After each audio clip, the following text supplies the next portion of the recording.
Hello, and welcome to this lesson on how to conduct an outdoor search with Dr. Sheller. Now, when you conduct an outdoor search, the first thing you want to know is to keep arm's length apart from each person. Now, one person will carry the flag at both ends. As you move in a single file line, you see something that you may think is evidence, yell stop. At this point, put the flag in the ground to mark your find. Using the perpendicular technique, the women are going to go in a cardinal direction, either south or north, and they're going to make another pass going the opposite direction to cover all the territory. Then the perpendicular, you're going to come across its perpendicular, east or west, to cover all the ground. We'll save the measuring for later, but let's get started on this search. It appears that something's here. Let's see what we've got. Oh, and it's a bullet shell casing. Nice work, Danielle. Great find. And it appears somebody else has found a bone. Now, it could just be an animal bone, but there's no harm in trying to see it. Now, never be afraid to use too many of these markers. It's much better to use all the markers than forget to use some of the markers, and well, quite frankly, you can't go back after that. Oh, you guys are too close together over there. Stop. What do we have here? Could it be a real piece of evidence? No, it appears to be just a simple rock. Now, some things are made for nature, other things stand out. But like I said, it's no harm in using all those markers. I would tell you the other section used all of their flags in finding pieces of stuff. So there is stuff here. Keep the line together. Alright, so the women are continuing their search, although it's snowy conditions, quite harsh conditions, they're doing quite well.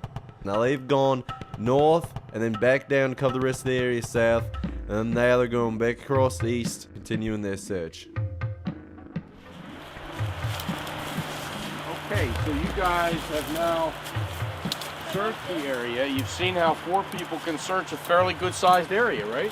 So the next thing you need to do is to figure out how you're going to sketch this and take all the measurements in of the items that you isolated and documented where they are. So what you're going to do is you're going to decide who has the compasses. Me. All right, figure out which way is north and south. North is that way? Okay, north is up here this way? Yeah. All right, now, and so east and west would be kind of like this.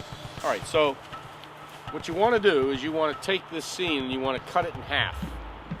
And you're going to run a line, actually one of those pieces of rope, from a stake, and you're going to make that stake a fixed point, and you're going to fix it by triangulating it to something that is fixed. Like a tree? Like a huge tree. Ideally, you don't want to necessarily use a tree because they can come down. But we don't have any choice here because that's all we have. So what we'll do is we'll go to the 2 extremes of the scene area. Either we're going to put the stakes there and run the rope up this way, or we're going to bisect the scene this way. It doesn't matter. You can do it any way you want. As long as you set your stake in place, you fix it by triangulation, and then you use that and use a cardinal compass direction from that. East, north, south, east or west, southeast, however you want to do it, so that you bisect this scene and you have a rope that goes through the middle of this scene, either like this, vertically, or horizontal.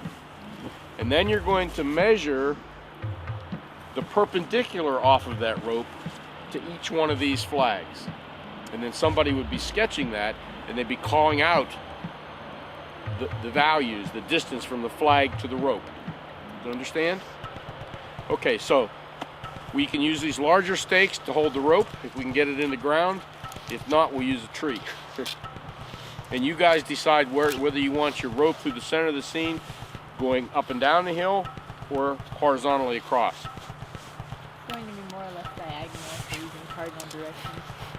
It doesn't have to be cardinal. You can, as long as you know the direction, it'll be fine. The best technique for pushing these posts on the ground, especially when there's snow on the ground, cold territories, they have hard ground, so grip your hands lower to the pole and assert your force down through it. Make sure you're on the other side of the flags, and make sure you're along one of the proper compass points, like northeast, northwest, whatever. Do you want the other compass? And you'll guide her to the way where you want her.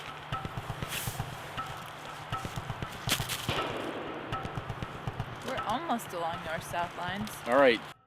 Is that where you want the flag? Further up. Stop. Is that where it's going to go? Right here? Yeah, I think so. Now you're going to run a rope between these.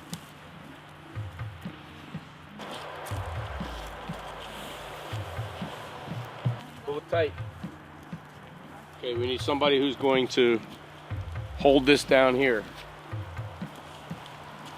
So she has to find a perpendicular spot, and that's where we take this to. That's right. You'll be measuring the whole area when we're all done here. So what we're going to do next is you're going to measure the distance like this. Take this flag right here. Yeah. You're going to have to make a perpendicular from this, and you use your compass to do that. And then you'll measure from there to here, and this has to be perpendicular. You need one person with a measuring roller along the rope, and another person to go to the flag, and another person to run from the flag up to the rope. So you need 3 people to do this. Now, if we had taken one of these and run that over to there, we would have had markers that we could have used instead of measuring. You can try that if you want. We have another one of these, don't we?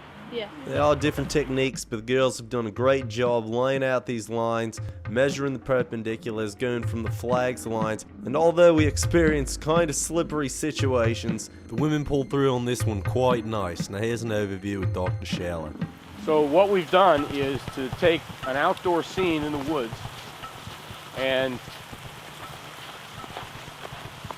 search for evidence. We marked the evidence with evidence markers.